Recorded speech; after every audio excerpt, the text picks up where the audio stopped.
बेटा आज हम पढ़ेंगे इलेक्ट्रॉन एंड प्रोटॉन के बारे में। बेसिकली बेटा हमें पता है कि इलेक्ट्रॉन हमारा एक फंडामेंटल पार्टिकल है, ठीक है। और इलेक्ट्रॉन पे आपका चार्ज होता है बेटा माइनस का 1.6 10⁻⁻19 कूलॉम के इक्वल होता है, ठीक है। बेटा प्रोटॉन हमारा फंडामेंटल पार्टिकल नहीं है, बट स्टिल इस पर जो चार्ज होता है बेटा, हमारे प्रोटॉन पे जो चार्ज होता है वो प्लस का 1.6 10⁻⁻19 कूलॉम के इक्वल होता है, ठीक है बेटा।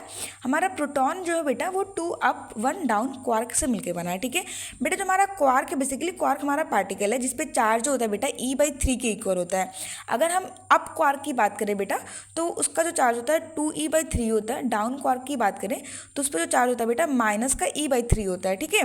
तो देखो बेटा आपसे डायरेक्टली आपके नीट एग्जामिनेशन में क्वेश्चन आ रखे हैं कि आपका जो प्रोटॉन है वो कितने क्वार्क हैं, तो इसमें 2 अप एक डाउन क्वार्क होता है। ये बेटा आपसे पूछ ले कि एक अप क्वार्क का कितना चार्ज होता है, तो आपको याद होना चाहिए बेटा वो हमारा होता है 2E/3, ठीक है बेटा।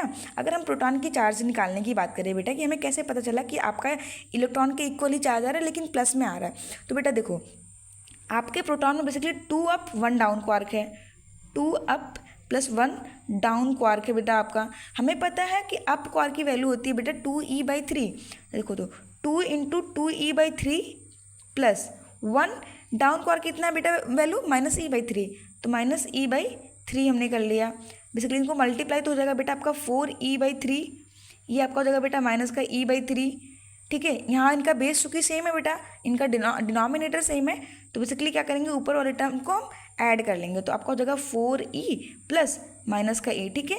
तो बेसिकली आपका बेटा हो जाएगा 4E minus E divided by 3, जो कि आपका हो जाएगा 4 में से 3 जाएगा बेटा, तो बेसिकली आपका हो जाएगा 3E/3 जो कि आपका E के इक्वल आ गया, ठीक है बेटा, प्लस E के इक्वल आया।